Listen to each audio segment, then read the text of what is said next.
အမျိုးသားတယောက်ဟာဖဲချက်တွေကိုမှွေရမ်းမှာကိုမသိကြအောင်ဆောင်ပြီးတမင်တကာဟန်ဆောင်နေပါတယ်။အဲ့ဒီတော့ဝိုင်းထဲကလူတွေအားလုံးကသူ့ကိုအတွေ့အကြုံမရှိတဲ့လူသစ်တယောက်လို့ထင်သွားကြတာပေါ့။တကယ်တော့အဲ့ဒီဖဲဝိုင်းထဲမှာရှိနေတဲ့သူတွေအားလုံးကလူလယ်တွေကြီးပါပဲ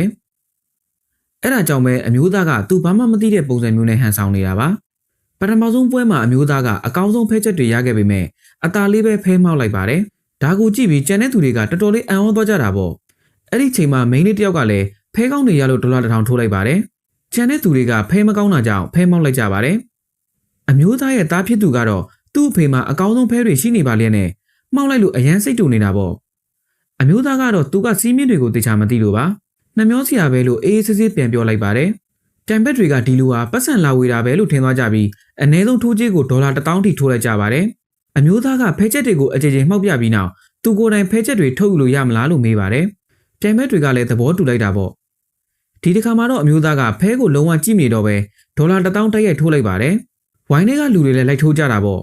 ။အနိုင်အောင်ဝှစ်စုံတဲ့လူကသူ့ဖဲကိုကြည့်ပြီးမျက်မှန်တဲ့လူရဲ့အချက်ပြမှုအရာဖဲမောက်လိုက်ပါတယ်။အဲ့ဒီနောက်မျက်မှန်တဲ့လူက$1,000,000ထိထိုးလိုက်ပါတယ်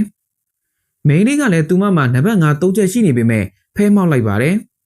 ။အမျိုးသားကတော့သူ့မှာရှိသမျှအကုန်ပုံအောပြီးထိုးလိုက်ပါတော့တယ်။မျက်မှန်တဲ့လူကသူ့ရဲ့ဖဲချက်တွေကိုချပလိုက်တဲ့အခါမှာတော့